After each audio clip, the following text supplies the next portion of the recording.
Like in Florida now. Hurricane over there. Yesterday the pro-Palestinian dance over there.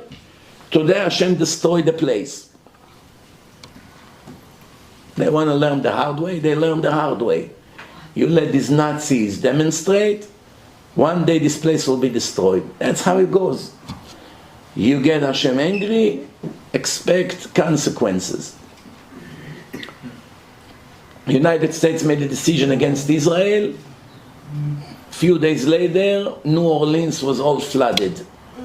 Some Christian leaders spoke. They say every time we do something to the chosen people, immediately we have a natural disaster. Someone made a video of every decision the Americans made betraying their best friends, the best ally, Israel. Immediately Hashem responded with massive tragedy here. September 11, and the New Orleans, typhoons, hurricanes, all kinds of things. Someone Christian made a video. You have to see. It's unbelievable.